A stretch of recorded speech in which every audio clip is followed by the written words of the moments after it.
오늘 하나님을 기쁘시게 하는 우리 모든 성도들 되시기를 축복합니다.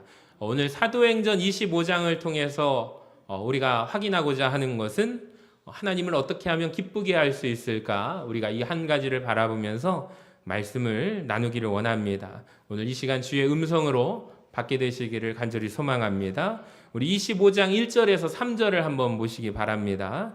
베스도가 부임한 지 3일 후에 가이사랴에서 예루살렘으로 올라가니 대제사장들과 유대인들 중 높은 사람들이 바울을 고소할세 베스도의 호의로 바울을 예루살렘으로 옮기기를 청하니 이는 길에 매복하였다가 그를 죽이고자 함이더라. 여러분 지난번에 24장에서 총독은 누구였죠? 따라해볼까요? 벨릭스. 벨릭스에서 24장 마지막에 누구로 바뀌게 되냐면 베스도 총독으로 바뀌게 됩니다. 그러니까 새로 부임한 베스도 총독이 어디나 마찬가지죠. 새로 왔으니까 인사차 예루살렘에 들리게 됩니다. 자, 그곳에서 누구를 만나냐면 대제사장들을 만나게 되고 고위직에 있는 유대인들을 만나게 되죠. 참고로 지금 사도 바울은 어디에 있습니까? 여전히 가이사랴에 구금되어 있는 상태입니다. 그러니까 총독이 인사차 왔어요. 제사장들과 유대 지도자들이 무슨 말을 하냐면 2절을 아까 보니까 바울을 고소하죠. 그리고 어떤 부탁을 해요? 아까 전에 말씀 띄워주시면은 지금 가이사랴에 있는 바울을 어떻게 하냐면 어디로 옮겨주시라? 따라합시다. 예루살렘으로 옮겨달라라고 요청을 해요. 그리고 계획이 무엇이냐면 노란 글씨 읽어볼까요? 시작. 이는 길에 매복하였다가 그를 죽이고자 함이더라. 누구를 죽이려고 해요? 바울을 죽이려고 합니다. 여러분 보니까 25장으로 넘어오면서 시간이 2년이라는 시간이 지났습니다. 2년 전에도 똑같은 계획이 있었죠. 사도 바울을 길가에서 매복하다가 죽이고자 하는 사람 몇 명이 결심했어요? 40명이 결단하고 결심을 했죠. 근데 하나님의 결심이 있었습니다. 바울을 살리고자 하는 하나님의 계획이 있었죠. 그래서 하나님께서 바울을 이렇게 호위하면서 무사히 안전하게 살리셔서 옮겨가게 하셨어요. 2년이 지났습니다. 2년이라는 시간 동안 변한 것이 있어요? 없어요? 하나도 없네요. 여전히 사도 바울을 증오합니다. 미워하고 심지어 죽이기까지 합니다. 자, 이런 사실은 이 계획을 세우는 주체가 누군가를 우리는 보아야 합니다. 다름 아닌 대제사장들이라는 것을 우리는 알 수가 있어요. 여러분 대제사장이 누굴까요? 제사를 집례하는 자가 대제사장입니다. 그러니까 오늘날로 치면 예배를 인도하는 자겠죠. 자, 그렇다면 여러분 오늘날 교회에서 우리가 주일을 한 번도 안 빠지고 예배를 드린다면 1년에 52주 혹은 53주 53번의 예배가 있습니다. 자, 2년이니까 곱하기 2를 하면 100번이 넘는 주일 예배가 있습니다. 여러분 그런데 이 사람들은 제사장들이거든요. 하루에도 끊임없이 하나님 앞에 드려지는 제사를 주관하는 자들입니다. 그러니까 수없이 많은 2년 동안 그 시간 동안 많은 예배를 주관하고 집례했어요. 근데 예배를 참여하면서도 하나님의 일을 하는 주의 일을 감당하는 사도 바울을 죽이고자 하는 증오심에는 어떠한 변화도 없다라는 것이 문제입니다. 여러분 매복해서 바울을 죽이고자 결심했던 이들 역시 모두가 율법에 열심히 있는 자들이거든요. 그러니까 유대교입니다. 그러니까 아마도 그들이 중요하게 여기는 안식일의 법을 빼먹지 않았을 거예요. 그렇다면 모든 예배에 항상 제일 먼저 참여하는 자들이라는 것입니다. 근데 정작 하나님의 일을 하고 있는 사도 바울을 계속해서 죽이고자 하는 것을 보면 예배에 참석은 했지만 이렇게 말할 수 있을 것 같아요. 이들은 하나님의 뜻을 알지 못한 자들이다라고 말할 수가 있겠네요. 여러분 이 말씀 한 구절이지만 당시 유대인들의 신앙적인 행태, 신앙생활을 어떻게 했는지를 우리는 추측할 수가 있습니다. 여러분 이들에게 있어서 예배란 무엇일까요?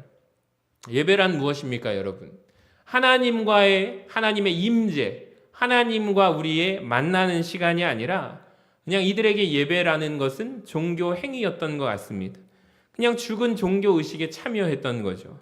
여러분, 이런 식의 제사는 2년만이 아니라 10년, 20년, 30년을 들여도 아무런 소용이 없을 것입니다. 여러분, 그렇다면 우리가 생각해야 할 것은 이겁니다. 예배란 무엇입니까? 도대체 예배는 무엇입니까? 여러분, 예배는 절대로 종교 예식에 참여하는 것이 아닙니다. 예배는 따라합시다. 살아계신 하나님을 만나는 시간. 하나님과 내가 만나는 시간이 예배인 줄로 믿으시기를 바랍니다. 그러니까 그것이 우리가 추구하는 살아있는 예배예요.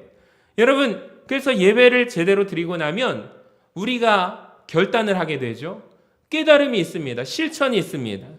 우리를 향하신 하나님의 뜻을, 하나님의 목적을, 하나님이 우리를 향한 계획을 놀랍게 알게 됩니다. 그리고 예배를 제대로 드리게 되면 이런 깨달음이 있어요. 하나님의 뜻은 이거구나. 내가 이렇게 살아야겠구나. 내가 이렇게 변화되어야 하겠구나. 몸부림이 일어나도록 되어 있다라는 것입니다. 여러분, 그런데 죽은 종교 예식에 참여하고 나면 아무런 소용이 없어요. 이런 종교인들이 포진하고 있는 성전은 더 이상 하나님의 임재가 없었을 것이고, 아마 성전이라고 그 자체로 말하기도 민망한 그냥 종교 시설물일 뿐입니다. 그러니까 제사장이라는 직분을 가지고 있지만, 타이틀을 가지고 있지만 그냥 이들은 성전을 경영하는 종교인들입니다. 그러니까 한마디로 괴물 같은 집단이 되고 만 거죠. 여러분, 그런데 과연 이런 일들이 과거 예루살렘 성전에만 일어나게 되었을까요? 그러니까 얼마든지 오늘날에도 벌어질 수 있습니다. 여러분, 우리는 하나님의 임재 없는, 아무 의미 없는 껍데기 같은 예배 의식에 참여할 수 있습니다. 하나님의 임재는 도무지 느껴지지 않아요. 여러분, 그런 종교 의식으로 예배가 전락될 수도 있다라는 것을 아십니까? 여러분, 그 순간 더 이상 이곳은 성전이 아닙니다.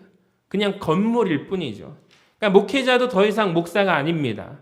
종교인일 뿐입니다. 그러니까 저는 여러분 이걸 잘 기억하시기를 바랍니다. 이게 사탄의 전략 같아요. 제가 과거에 신학생 때는 이런 생각을 했어요. 사탄이 영적으로 방해를 할 때, 예배를 방해를 할 때 마치 폭탄이 투하가 돼가지고 교회를 무너뜨리고 예배 시간에 음향이 나가버리고 전기가 나가버리고 성전이 무너지고 교회를 파괴하는 것이 그들의 목적인 줄 알았습니다. 사탄의 본질이 교회를 없애려고 하는 것 같았습니다. 근데 아니었습니다. 목회를 하면 할수록 사탄의 전략은 교회를 없애는 게 아닙니다. 교회를 어떻게 하는가? 변질시키는 것입니다. 여러분, 예수님이 이 땅에 오셨을 때 성전이 있었을까요? 없었을까요? 있었습니까? 없었습니까? 있었죠. 그리고 구약시대 우리가 선지자 시리즈를 수요 기도회 때마다 살펴보면서 하나님이 누구를 보내시죠? 이 땅에 선지자들을 보내십니다. 하나님의 말씀을 담고 말씀을 들고 받아서 하나님의 환상과 예언을 받아서 선지자들이 온 땅 구석구석에 파송이 되죠. 그 뜻은 하나님께서 돌아오라, 하나님의 뜻을 알리고자 하심이었습니다. 근데 그들이 본 환상 가운데 놀라운 부분이 있습니다. 타락한 이스라엘 백성들이, 하나님을 떠난 백성들이, 그들이 예배 안 드렸을까요? 예배 안 드렸을까요? 예배 드리고 있어요. 예배를 드리고 있으나, 하나님 앞에 기도를 하고 있으나, 찬양을 똑같이 올려드리고 있으나, 모든 예배의 형식은 똑같이 진행되고 있으나 그들의 마음속에는 하나님이 떠났고, 우상이 어느 순간에 그 성전에 들어와서 하나님이 말씀하시죠. 이 백성이 나에게서 떠났도다. 내가 이 예배를 기뻐하지 않는다. 너희들 빨리 변해라. 돌아와라. 회개하라. 바꾸지 않으면 내가 심판하리라. 여러분, 그 장면들을 우리가 끊임없이 보는 것이 아닙니까? 마찬가지죠. 예수님이 오셨을 때 이 땅에 성전이 있었습니다. 예배도 있었어요. 근데 성전이 더 이상 성전이 아니라 예수님 뭐라고 하시죠? 너희가 이 하나님의 전, 아버지의 집을 무엇으로 만드는도다? 강도의 소굴로 변질되도록 만드는도다. 우리 주님께서 말씀하세요. 그러니까 예배가 껍데기입니다. 종교 예식으로 전락하죠. 여러분, 근데 이게 사탄의 계략이라는 것을 아십니까? 그러니까 오늘날 우리가 깨달아야 할 것은 영의 눈을 떠서 사탄의 계략을 알아야 합니다. 그러니까 이 예배가 하나님과의 만남의 장소가 되어야 합니다. 종교적인 그냥 형식으로 전락하는 것을 우리가 방지해야 합니다. 여러분, 이 모든 것은 무엇이냐면 성도의 책임이다라는 거예요. 따라합시다. 성도의 책임이다. 그러니까 우리가 훈련해야 하는 이유가 여기에 있는 거예요. 같이 우리가 말씀을 통해서 제가 잘 가르치지는 못합니다. 근데 열심히 노력하겠습니다. 새벽에 익산에서 오시는 성도님 한 분이 계셔요. 그러니까 일을 나가기 전에 몇 시에 일어나세요? 저보다 빨리 일어나시는 것 같은데 3시에 일어난대요. 3시에 일어나가지고 설레이는 마음으로 서신교회 와가지고 예배 드리고 출근하시는 거예요. 제가 그걸 보고 깜짝 놀래가지고 그 다음부터 밤에 늦게까지 교회 남아서 말씀을 준비할 수밖에 없는 거예요. 하나님, 이렇게 하나님의 말씀 주에 전에 올 때 기대하고 설레이는 분이 오시는데 내가 어떻게 대충 준비할 수 있겠습니까? 그러니까 그 말씀을 통해서 목자는 양에게 꼴을 잘 먹여야죠. 그러니까 목자가 해야 할 역할은 하나님의 말씀을 준비해서 정말로 그분이 풍성한 은혜를 누릴 수 있도록 또 그렇게 되도록 기도하는 것입니다. 여러분, 그러니까 성도의 책임이라는 거예요. 우리가 이걸 알아야 돼요.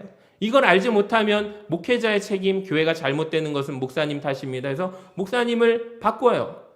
어느 교회는 막 목사님이 역사 가운데 연수보다 목사님이, 담임 목사님이 몇 대면 막 그렇게 바뀌어요. 제가 10대 목사거든요. 10대 담임 목사인데, 그러니까 예를 들어서 우리 교회는 90년이잖아요.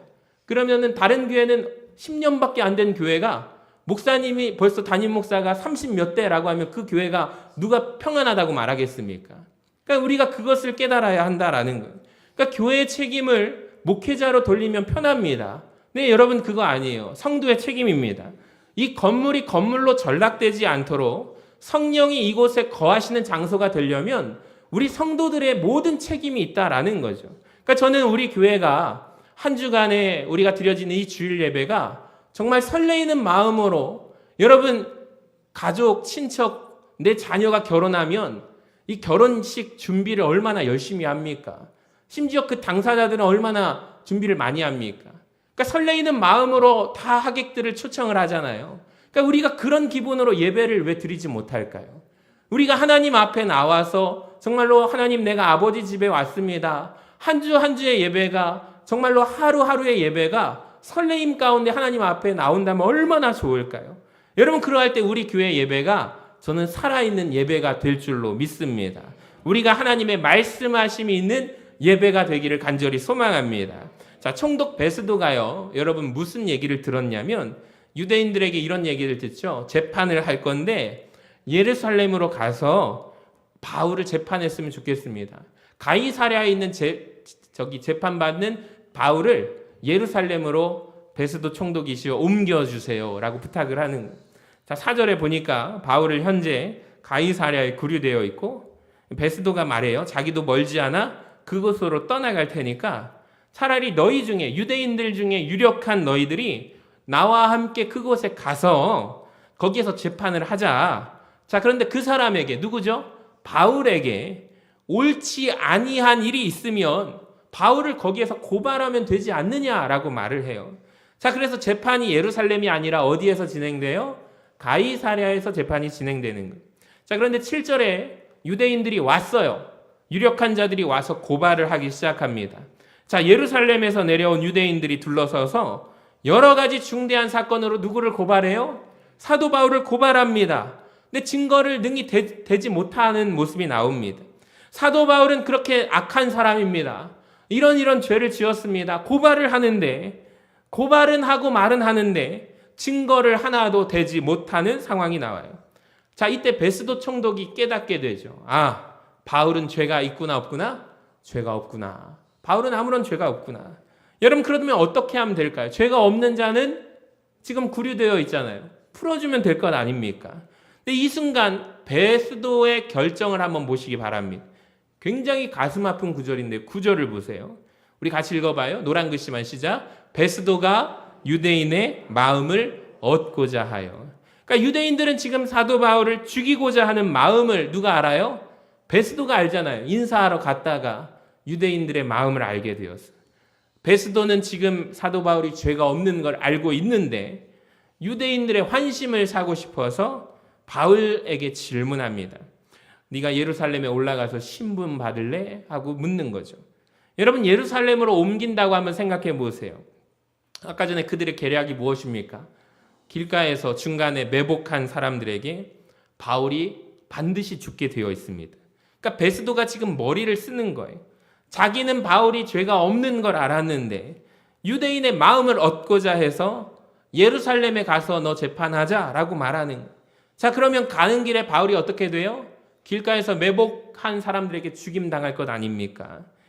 이 말씀이 떠올랐습니다. 갈라디아서 1장 10절입니다. 우리는 사람을 기쁘게 할 수도 있고요, 하나님을 기쁘게 할 수도 있다는 것을 아십니까? 그러니까 베스도가 택한 순간은 여러분 누구를 기쁘게 하는 거죠? 사람을 기쁘게 하는 선택이었다라는 거예요. 여러분들 가만히 보니까 베스도뿐만 아니라 이 앞전에 있던 로마 총독이 3명이 있죠. 첫 번째로 누구죠? 빌라도. 그리고 지난 시간에 우리가 보았던 벨릭스 총독. 그리고 오늘 베스도. 이 사람의 공통점이 하나 있어요. 똑같은 길을 걸었는데 누구를 기쁘게 하는 길이에요? 사람을 기쁘게 하는 길을 걸은 사람들이에요. 자, 빌라도를 보세요. 빌라도가 예수님이 죄가 있다는 것을 알았습니까? 몰랐습니까? 예수님이 죄가 없다는 것을 그가 알았어요. 심지어 자기 부인이 전날 꿈까지 꿨죠. 그래서 찾아와서 베스도에게 말하지 않습니까? 아무 죄 없는 사람을 벌하지 마세요라고 부탁을 했어요. 내가 간밤에 꿈을 꿨는데 이게 심상치 않습니다. 자기 남편에게 부탁을 했어요. 근데 결국에 그의 선택은 누구죠? 예수님을 십자가 처형에 처하게 되죠. 여러분 마가복음 15장 15절을 보세요. 선택의 이유를 나옵니다. 같이 읽어봅니다. 시작. 빌라도가 무리에게 만족을 주고자 하여. 여기 보시면 무리에게 누굽니까? 사람에게 만족을 주고자 한 선택을 해요. 그래서 바라바는 놓아주고 예수는 어떻게 해요? 채찍질하고 십자가에 못 박히도록 넘겨주는 선택을 합니다. 그러니까 빌라도가 걸어간 길은 누구를 기쁘게 하는 선택이에요? 사람을 기쁘게 하는 선택이었다라는, 사람을 만족하게 하는 선택이었다라는. 결국에 어떻게 됩니까? 오늘도 우리가 아까 전에 예배 임례송 부른 다음에 사도신경을 할 때 누구 이름이 나와요? 본디오 빌라도라는 이름을 끊임없이 2000년 역사 가운데 모든 이 땅의 교회들이 계속해서 빌라도의 이름을 거론하고 있지 않습니까? 지난주에 보았던 누구죠? 총독 벨릭스라는 총독을 보세요. 정확하게 이 사람도 똑같은 길을 걸어요. 사도행전 24장을 보세요. 27절. 우리 같이 한번 읽어봅니다. 시작. 벨릭스가 유대인의 마음을 얻고자 하여. 여러분 여기 보세요. 누구의 마음이요? 유대인들, 사람의 마음을 얻고자 하여. 똑같습니다. 그러니까 정치인들은 똑같은 것 같아요. 사도 바울이 죄가 없다라는 것을 그들은 굉장히 빠르게 눈치채고 깨달았습니다. 근데 유대인의 인기를, 사람들의 인기를 얻고자 해서 사람들을 기쁘게 하려고 지금 바울을 2년 동안 그가 구금하여 놓죠. 오늘 베스도도 똑같습니다. 25장 9절에 유대인의 마음을 얻고자 하여. 그러니까 사람을 기쁘게 하는 길을 걸었습니다. 여러분 이들의 결과가 어떻게 됩니까? 빌라도부터 말할까요? 빌라도는 불과 4년 뒤에 37년의 관직을 박탈당합니다. 어떠한 문제가 있었던 것 같아요. 그래서 그가 로마로 호송되어 돌아가는 길에 자살로 생을 마무리하죠. 자, 벨릭스 지난주에 설교했던 사람입니다. 네로 황제에게 소환을 당하게 됩니다. 곧 소환당합니다. 베스도 4년 총독 통치하고 로마로 다시 불려가요. 그러니까 성경은 이들의 결과의 선택을 보아라. 여러분 말합니다. 우리는 누구를 기쁘시게 해야 할까요? 사람을 기쁘시게 하는 선택을 해야 합니까? 하나님을 기쁘시게 하는 선택을 해야 합니까? 여러분 우리는 사람이 아니라 하나님을 만족시켜 드리기를 원합니다. 그러니까 성경의 일관적인 목소리가 뭐냐면 메시지가 우리가 하나님을 기쁘시게 해드리면 결국에 사람의 기쁨도 어떻게 된다? 얻게 된다 말이에요.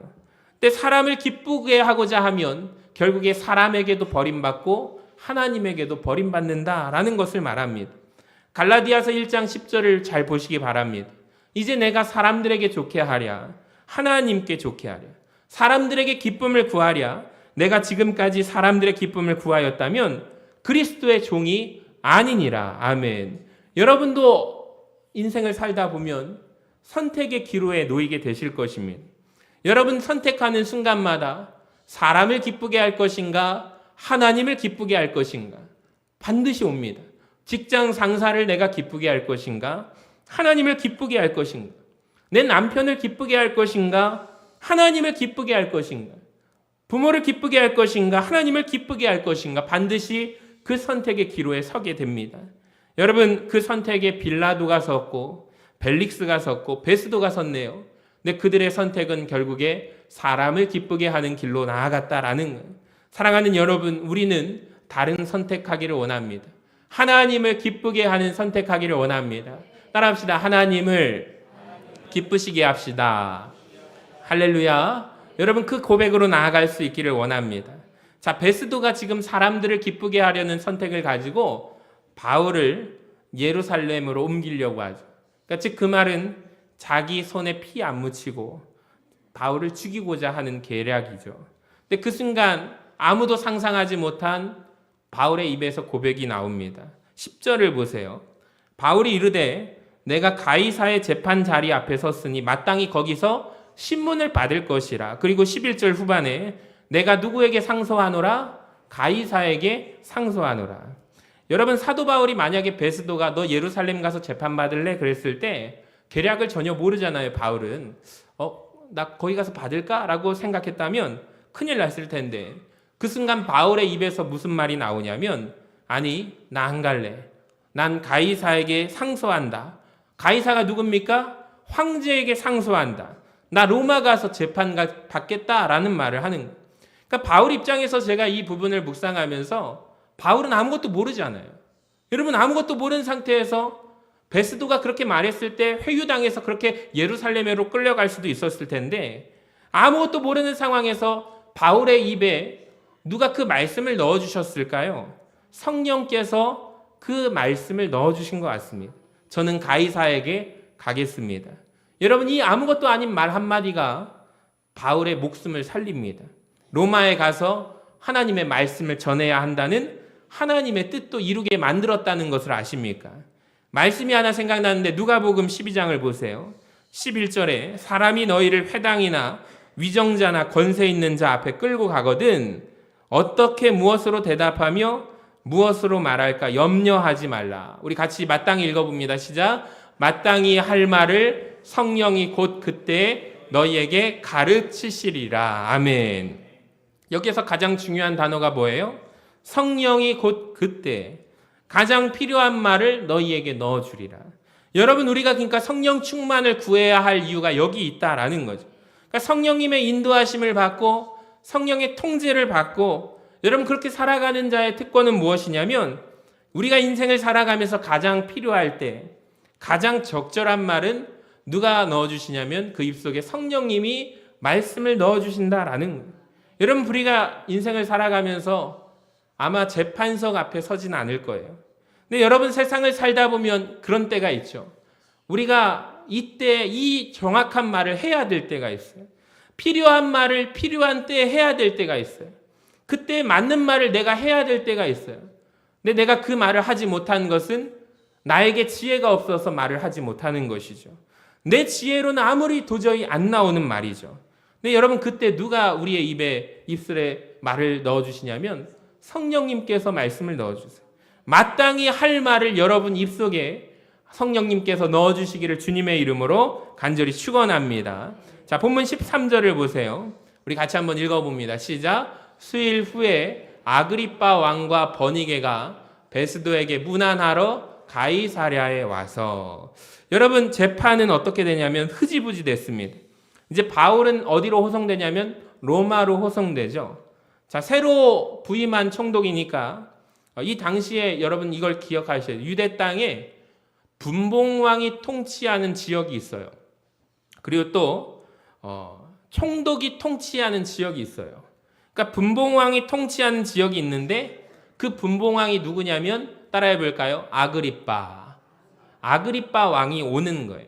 근데 말씀을 한번 보여주시면 아그리빠 왕 옆에 누가 따라와요? 버니게라는 여자가 따라옵니다. 여러분, 버니게는 누구일까요? 이 여자는 도대체 누구일까요? 저도 그냥 이 부분을 왕이니까 왕 옆에 항상 누가 있죠? 왕비가 있지 않습니까? 버니게는 왕비겠지라고 생각했는데 깜짝 놀랐어요. 여러분, 왕비가 아니었습니다. 이 두 사람의 관계가 뭔지 아십니까? 제가 지금까지 왕비 버니게라고 생각을 했는데 아니었어요. 세상에 이 두 사람이 남매라는 것을 아십니까? 그러니까 이 두 사람이 그 당시에 근친상간을 하던 사이였다라는 걸 아십니까? 그래서 그로 말미암아 세상을 떠들썩하게 만들었던 당사자 두 사람이에요. 이 버니게라는 여자가 정말 대단한데 그림을 한번 보여주시면 이 버니게에 대해서 작은 글자인데 보이시나요? 결혼을 몇 번 했다고 하죠? 5번을 합니다. 한번 보세요. 이 여자 버니게가 원래 결혼을 2번을 했어요. 근데 결혼을 하다가 결혼 생활을 유지하다가 갑자기 어느 날 집에 들어와서 삽니다. 집에 누가 있냐면 남동생이 있기 때문이에요. 오늘 그 사람이 누구냐면 이 아그리빠 왕입니다. 그러니까 이 남동생과 같이 또 살다가 동거를 해요. 그러다가 소문이 사람들이 세상에 남매끼리 저렇게 말도 안 돼 하면서 살아간다는 얘기가 소문이 들리면 또 결혼을 합니다. 결혼해가지고 나가 살다가 또 살다가 그냥 또 집에 들어와가지고 이 남동생하고 살아가는 거예요. 동거하는 거예요. 이 당시에 이 버니게라는 사람을 모르는 사람이 없습니다. 아주 유명한 여자입니다. 문란한 삶을 사는 여자. 자, 그런 다음에 나중에 이 여자의 끝을 보면은 결국에 자기가 같이 살던 이 아그리빠 왕을 버려요. 그리고 누구랑 사냐면 로마 황제가 된 예루살렘을 함락시켰던 그 티투스 장군의 정부로 살아가는 사람이 버니게입니다. 그러니까 목적이 뭐냐면 왕후로 내가 살아보려고. 결혼을 몇 번이나 해요? 5번이나 했던 여자라는 것을 아십니까?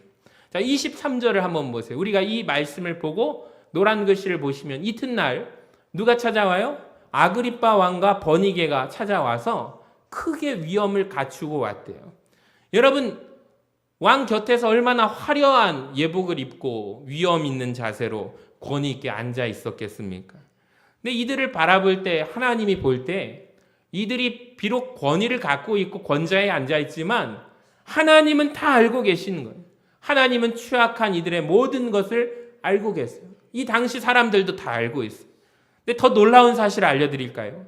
지난주에 벨릭스 곁에 살았던 여자가 누구죠?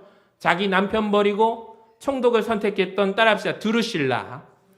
두루실라라는 여자에 대해서 제가 소개를 했는데 여러분 놀랍게도 아그리빠 왕하고 버니게하고 두루실라하고 어떤 관계일까요? 셋이 3남매라는 것을 아십니까? 그러니까 대단한 집안인 거예요. 여러분 참 놀랍지 않습니까? 족보를 한번 보세요. 헤롯 대왕의 집안의 족보인데요. 이 집안의 족보는 저주받은 집안입니다. 이 집안에 흐르는 저주가 있는데 한번 보세요. 특별히 가운데 빌립이라고 보이십니까? 빌립 1세라는 사람이 누구랑 결혼해요? 헤로디아하고 결혼을 해요. 근데 성경을 보니까 헤롯 안티파스 알죠? 이 자기 동생의 아내를 빼앗아서 자기가 결혼하는 내용이 나옵니다. 마태복음 14장 3절이에요. 한번 보세요. 전에 헤롯 안티파스가 그 동생 빌립의 아내 누구? 헤로디아의 일로 요한을 잡아 결박하여 옥에 가둡니다. 그러니까 세례 요한이죠. 세례 요한이 말해요.